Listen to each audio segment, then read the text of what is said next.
তোমাদের এই ধরনের অমলেট কারি বা অমলেটের ঝোল কার কার পছন্দ কমেন্ট করে জানিও। আজ আমি অমলেট কারি রেসিপিটা তোমাদের সাথে শেয়ার করছি।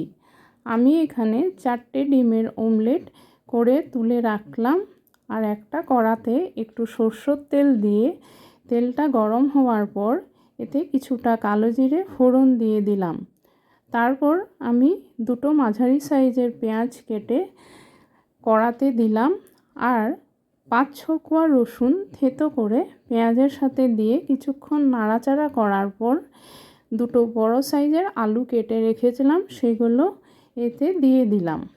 তারপর আমি 2 চা চামচ লবণ, 1 চা চামচ হলুদ গুঁড়ো আর 1 চা চামচ কাশ্মীরি লঙ্কার গুঁড়ো দিয়ে নাড়াচাড়া করতে লাগলাম। আমি এতে অন্য কোনো মশলা আর দেইনি। তারপর এতে গরম জল দিয়ে ঝোলটা ফোটা অবধি আমি ঢাকা দিয়ে রাখলাম। কিছুক্ষণ পর ঢাকা সরিয়ে দেখলাম যে আলুগুলো মোটামুটি সেদ্ধ হয়ে গেছে। তো আমি এদিকে অমলেটের পিসগুলো যেগুলো পিস করে রেখেছিলাম সেই পিসগুলো আমি ঝোলের মধ্যে দিয়ে দিলাম। তো পিসগুলো দেওয়ার পর ঝোলটা কিছুক্ষণ ফোটার পর আমি এতে 1 চা চামচ গরম মশলার গুঁড়ো দিয়ে গ্যাসটা অফ করে দিলাম।